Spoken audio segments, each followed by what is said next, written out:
You're now tuned into the Lit Podcast. Keep it locked.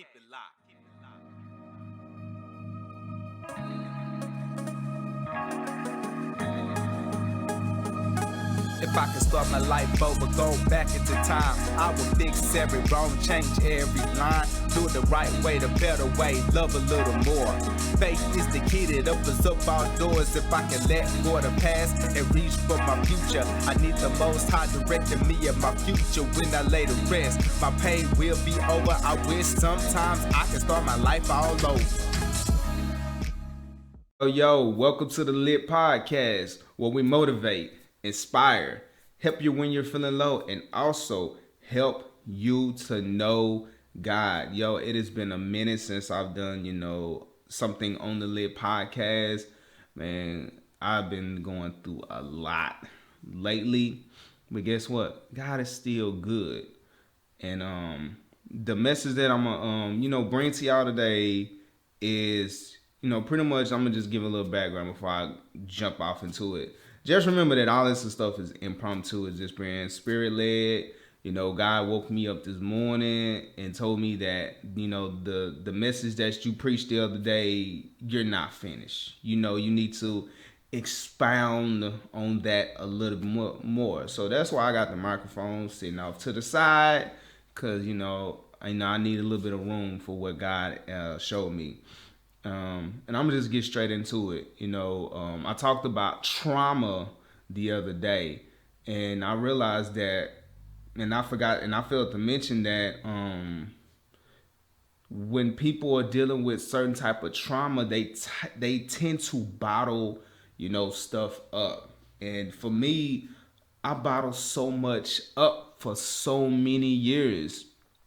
Just my testimony.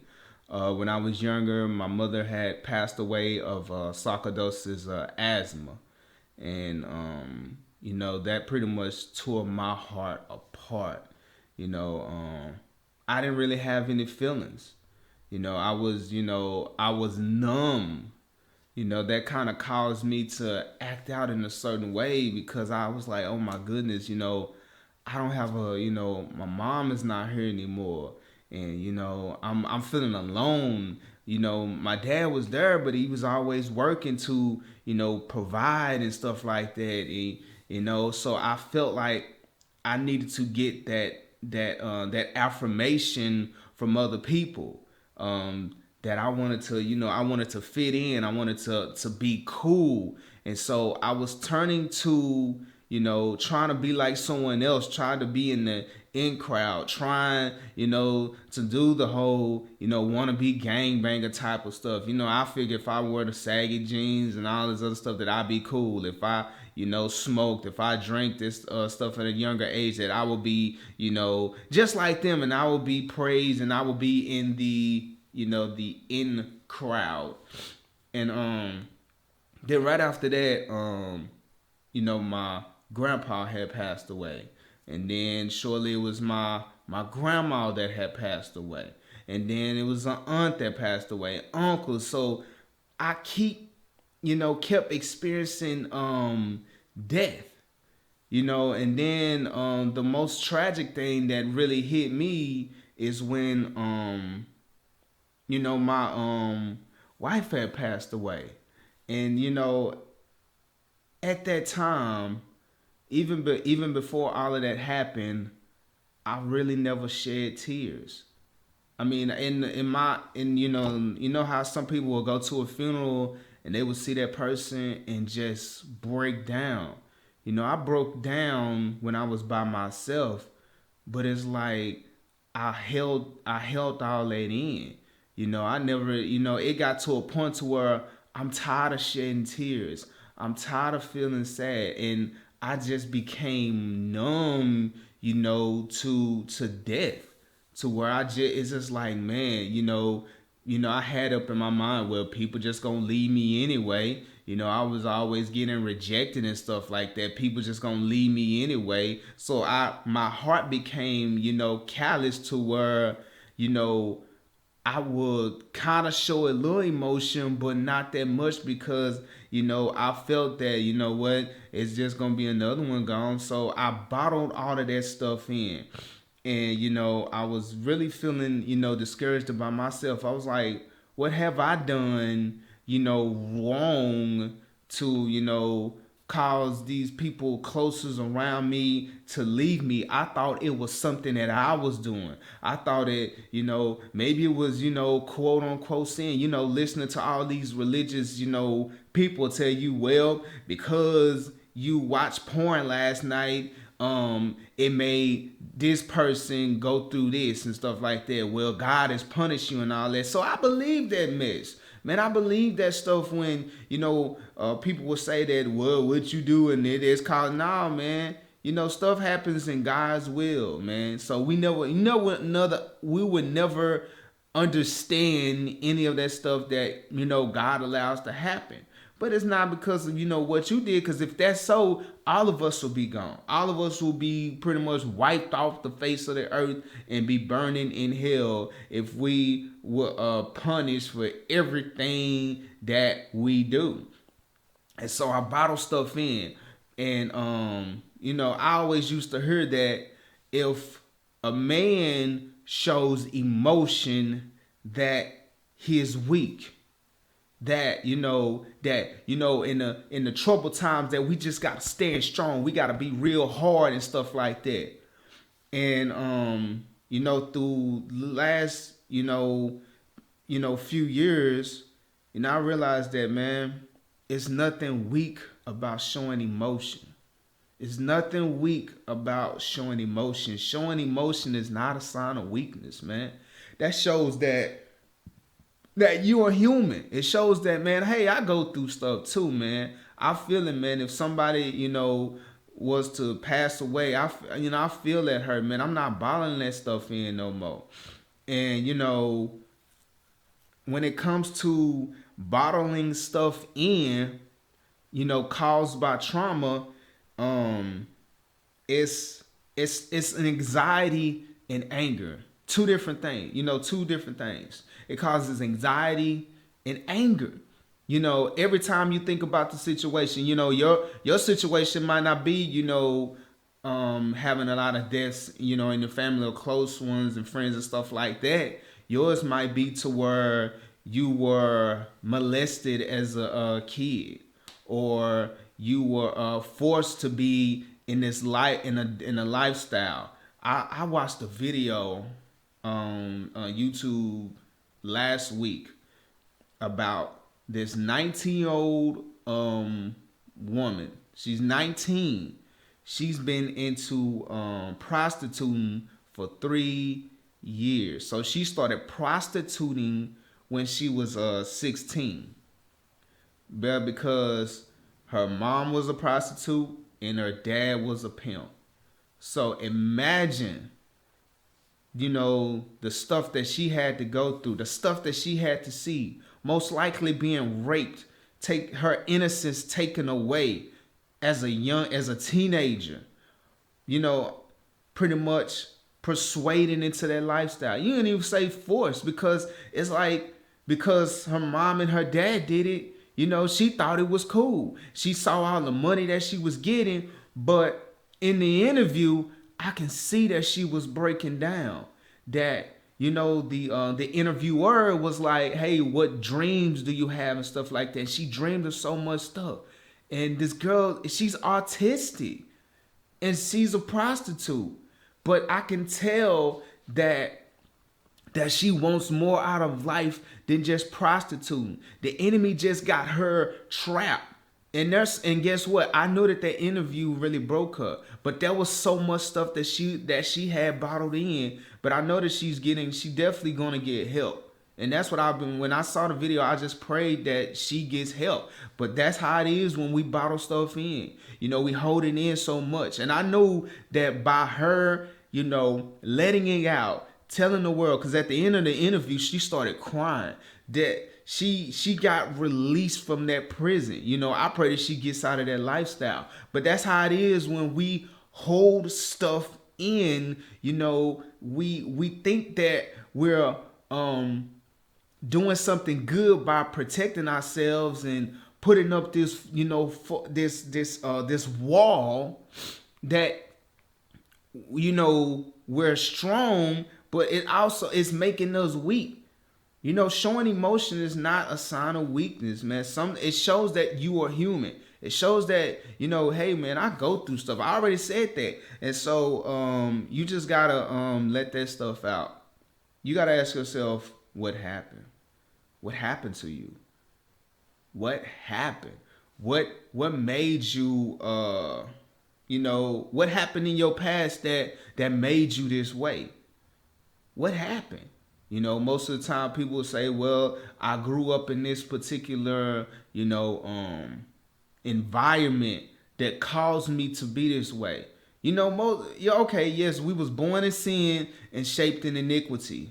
Yes, we know that. A lot of this stuff can change when we're older. But if we're in an environment where it's nothing but negativity around, sometimes that's all we know. That's all, we end up adapting to that particular environment and, coming out, different. But guess what? Your past is not your future. I have a t-shirt. Your past is not your future. You are able to come out. You have to make the decision that you want to come out. And also, God will send people in your life to even show you a better way. So you got to ask yourself, what happened? These are for people. This message is for people that's going through something. So you got to ask yourself, yo, what happened? What happened to me? What caused me to be this way? You also got the why. Why have I been holding? Why have I been bottling this up for so long to where my heart is callous? A lot of people have dealt with relationship issues, and stuff that keeps them from looking for that spouse. They have in their heart that, I wanna be married again one day. I wanna be, in a relationship. I want this. I want the family and stuff like that. But because of the rejection, the heartbreak, the infidelity, it caused your heart to be callous. But it also caused you to, there's nothing wrong with standards. There's nothing wrong with standards. But then you set your standards so high to where when God sends that person for you, you like, well, that person's not gonna meet the standard. Or, you have it in your mind that person is gonna hurt you. And honestly, that's what kept me from really just, going full force and, finding that woman of God, finding, my future wife and stuff like that. Cause I was scared, fearful, man. I'm like, man, I'm fearful that I'm going to get my heart broken and stuff like that again. I wasn't really confident. I was like, man, I was big at the time, not big, but, big and I'm short and all this other stuff. And I don't think I got it. I don't think I look good enough and stuff like that. But I now coming to grips that, what? Confidence is not how you really look on the outside. It's how you feel on the inside. It's how you are on the inside. How confident are you? Why? Why you tend to hide this other stuff? Confidence. You got to have confidence in yourself. Now me, I'm like, hey man, I still be looking like Wooly Bully and stuff like that. But now I'm more confident in myself. It doesn't matter what you look on the outside, because there are people that look good on the outside but not confident on the inside. So like, why? Why do you keep that stuff bottled in? Why do you have that, gate up? Now let's rewind that. It's not, with those standards. Now you definitely want to have some standards, in place, not to where you just out there, dealing with anybody. You definitely want to be able to look at those red flags and stuff like that. But not to where, not have your guard up so much to where when God sends you that person, you push them away at the first sight of that person acting like that, because you have in your mind that everybody is the same way. Like, why do you hide it? You definitely got to let it go. Most of the times that we hide, our emotions, we hide the pain, we hide, the stuff that hurt us the most because we're ashamed. I felt the shame, the stuff that I did. My dad and my mom and my dad raised me better. Grew up in the church. Why am I sitting out here trying to be like someone else? Why am I why am I sitting over here, trying to be like this other person? That's how it was in my marriage. I first started off trying to be, Mr. Superman and doing all this other stuff. But then, my wife at the time, she told me that, yo, you not even being you. And I failed, and I pretty much, realizing that now that, I failed because I was trying to be like someone else in the beginning. Yeah, now I know who I am now, but at that time I'm trying to be Mr. Superman, Mr. This and Mr. This and all that. But that wasn't me. Why am I trying to be like someone else? The most, a lot of times we look at the outer appearance and we look at the, attractive. Now I'm saying that you definitely want to, look for someone that's, appeasing to the eyes. But the most attractive thing is when you're being yourself. The most attractive thing is when you're being yourself. I've noticed that, that's what I look for in a woman, is if you're being yourself, goofy and whatever. I used to think that, people that acts like that, and, something wrong with them and all that, but they just being themselves. They just being them. So don't be ashamed of you being you. I know that's pretty much like off the topic, but that's what God's putting on my heart. Bottling your emotions will cause you to stay in a mental prison. Let's see what time I'm at. Bottling your emotion will cause you to stay in a mental prison. Yes, most of the time, I used to deal with this ruminate. I learned that term from I forgot the person's name. It just slipped my mind. It was a counselor that had said that, and he said, that ruminating is obsessive thinking. And I was like, wow.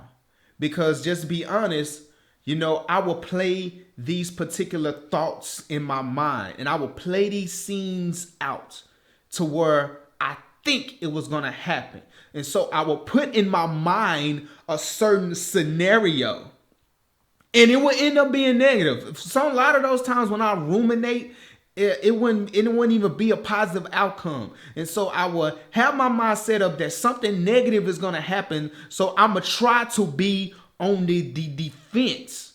I'm going to try to, have my guard up. And then I said it in this song called I Need You, which is on my album, Lost in Transition, Volume 2. DLS Music. Go and check it out on all streaming platforms. Gotta throw that plug in there. I'm saying this is all impromptu. This is just straight God right now. So this is all impromptu. None scripted. And so I said this line. I said that that I started thinking about this, but at the end of it, it was all for nothing. So I had all of these thoughts, all of this stuff in my head that I believed that was going to happen, that I believed that this particular person was going to do towards me or was doing towards me.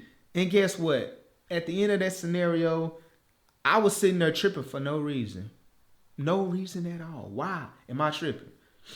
It's just like the enemy throwing something inside your face. And then when you thought that that was it, and then when you realize that all of that fussing, all of that cussing, all of that nonsense, it was all for nothing, because that situation that you painted up in your mind was not even what was going to happen. That's why the enemy play mind games. That's what happens when you bottle your emotions inside of you. It will cause you to be in this mental prison. What is holding you back? What is holding you back from letting that stuff out? What is holding you back from letting it out? I'm just gonna pause. Just gonna let it like what is it that's holding you back? A lot of people will say, they say to me, yo, I don't feel like I want to be in front of a crowd and stuff like that. We are in the 21st century where we pretty much can do stuff on our phones. We can record it and we can put it out there. You don't have to be in front of no crowd. You say stuff like, I'm camera shy. If you can sit there and do a TikTok or something like that, you can get in front of the camera and tell your testimony. Don't be ashamed. Tell your testimony. Guess what? Your testimony can help out somebody else. Even what I share, I hope it helps out somebody else. And I'm gonna just be honest. What really, had me paranoid about a lot of stuff is the stuff that I had to witness, with my own eyes. And the most difficult thing that I had to, ever do in life was make a phone call. This probably be the first time me really just, talking about this. I think I spoke about it a little bit before. Like I said, it's impromptu. I'll never forget October 15th, 2018. I had a feeling something was going on. I just felt a it's something was going on, and I just kept calling and calling and calling. 9 o'clock in the morning, a state trooper had came to my door, and he told me what happened. He said that there was in a fatal car crash, and the girls in the back seat was gone. Faith and Jessica. And then they said that Chelsea was still alive, and then I'm sitting there. I mean, it's raining. I'm sitting here in disbelief. And then I was crying and I was mad and I was angry and I was anxiety. And as soon as I got to the hospital, anxiety just hit me so hard to where I couldn't even breathe. Because all it was a flashback of me going to the hospital, seeing my mom. Even mentally, the image of looking at her, it was like looking at my mom's face. That scenario, painted in it traumatized me pretty hard. I mean, it traumatized me, and the hardest thing I had to do was make a phone call to the parents and tell them. The hardest thing I ever have to do. You would think that, I could sit there and say that when I was lifting weights, that it was hard to try to push 200 and some pounds. No, to make a phone call to tell someone that that their loved one is gone, that was hard, and I bottled it in. I sat there and broke down and cried, and I telling myself that I gotta stay strong, telling myself that hey man, just stay strong, brother, just stay strong. But in that time, I was like, I need to let it out. I didn't really show too much emotion because of the fact that I bottled it in so much. People was looking at me like, you are handling it better than what everybody else is doing. Everybody else is breaking down, crying, and I'm trying to stay strong. But inside, I'm devastated. Inside, I want to just break down and cry just like everybody else. But because of what I experienced in life, I felt that I had to stay strong. So what is holding you back from letting it out?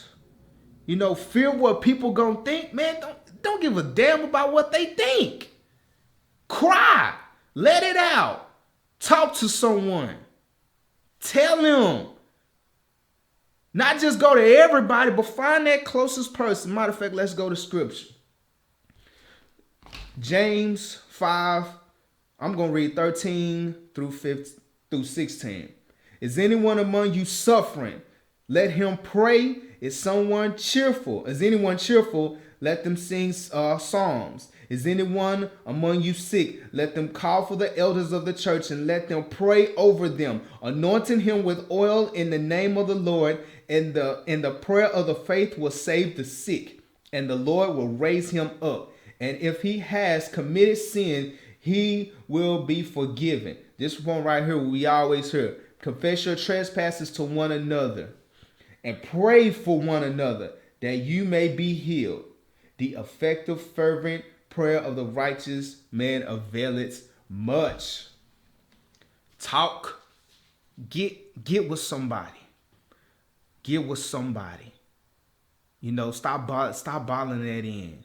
And if you said, well, I'm not connected with anybody, man, use the platforms, to do a video. And then, like I said, if you ain't comfortable with a video, contact somebody that you trust. You can just be like, Lord, just send somebody to me. I'm tired of holding on to this. I'm tired of bottling this up, holding on to this for so long. And even when God just told me to do this, it gave me this, this illustration. This is how it is, this is your body right here. It's pure. You don't, you dealt with no situations. You haven't dealt with anything traumatic. This is how it looks.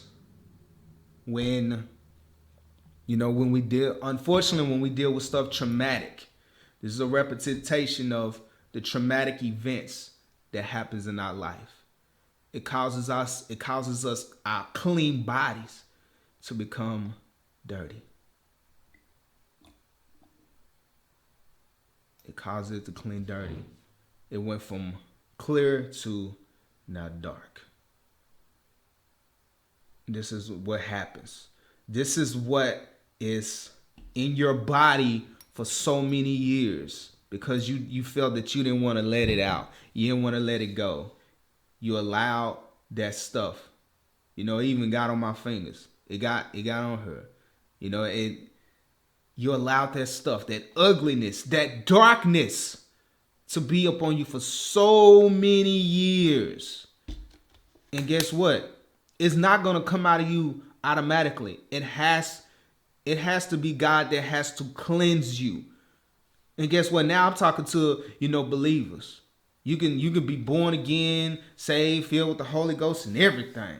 But if you still holding on to that mess, you still holding on to that junk, guess what? Your heart, your body is still dark. Get with somebody. Get that stuff out of your system.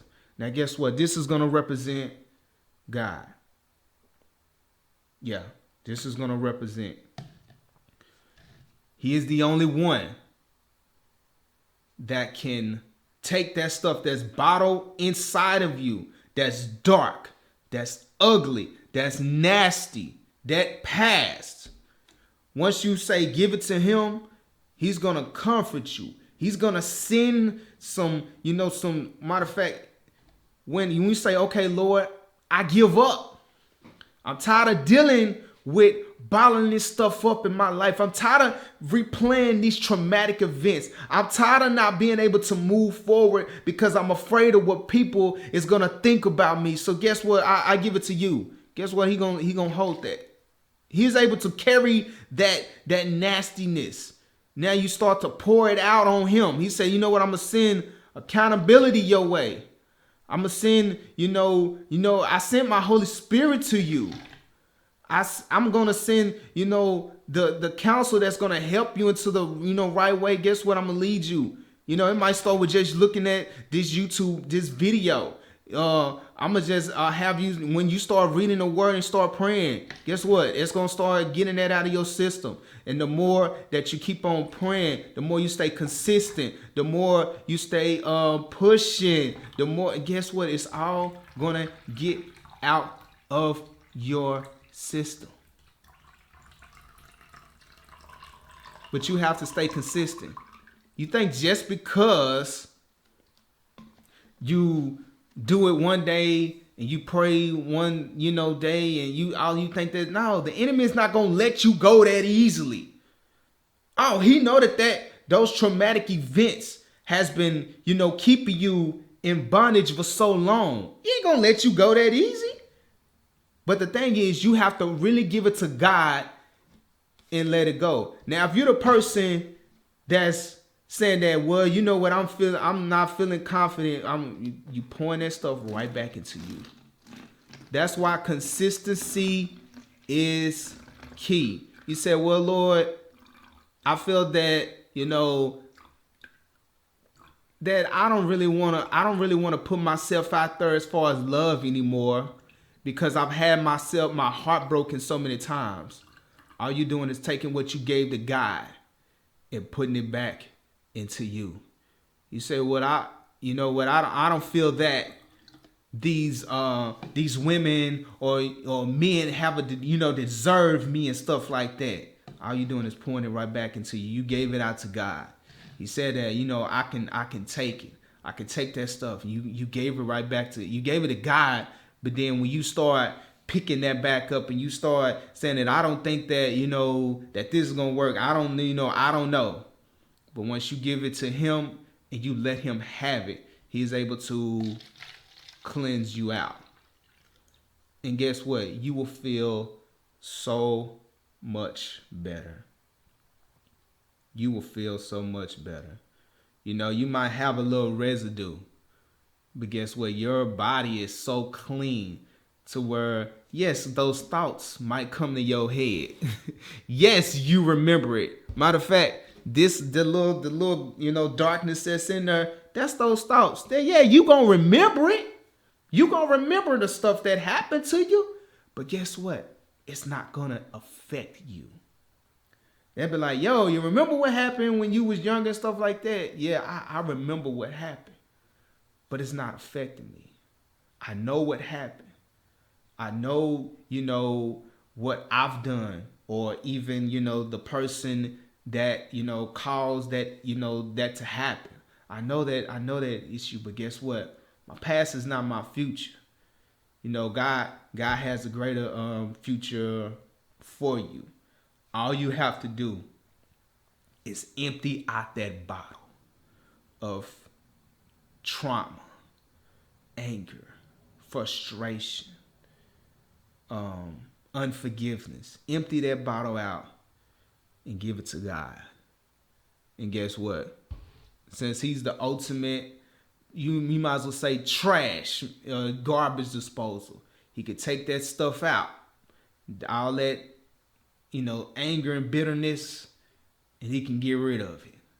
He can just get rid of it just like that, just like magic. Just get rid of it. All you have to do is just let it out. Don't keep stuff bottled in. Don't keep it bottled in. Allow God to work in your life.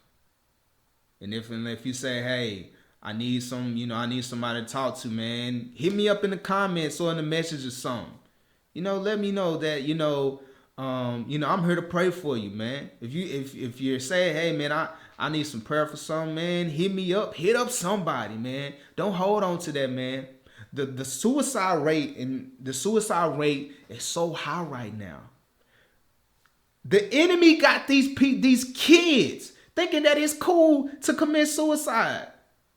Some of these kids, at first, I had to really be careful, because at first, I was like, man, these kids ain't went through nothing. Why they want to commit suicide? But I got to realize that there's a 9-year-old that was, forced into sex trafficking.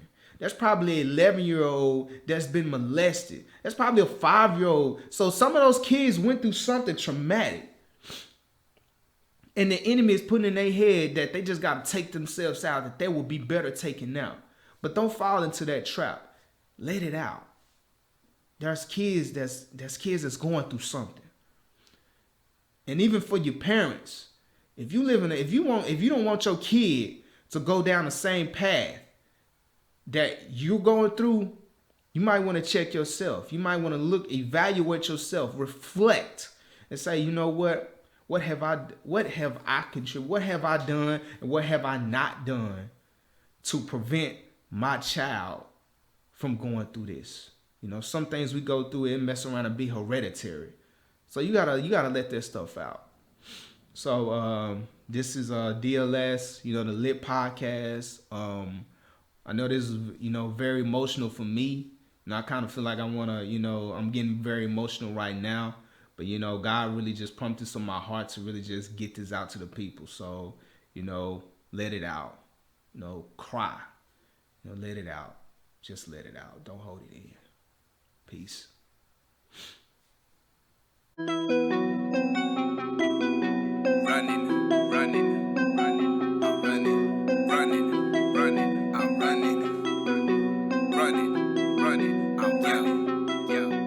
I've been running from my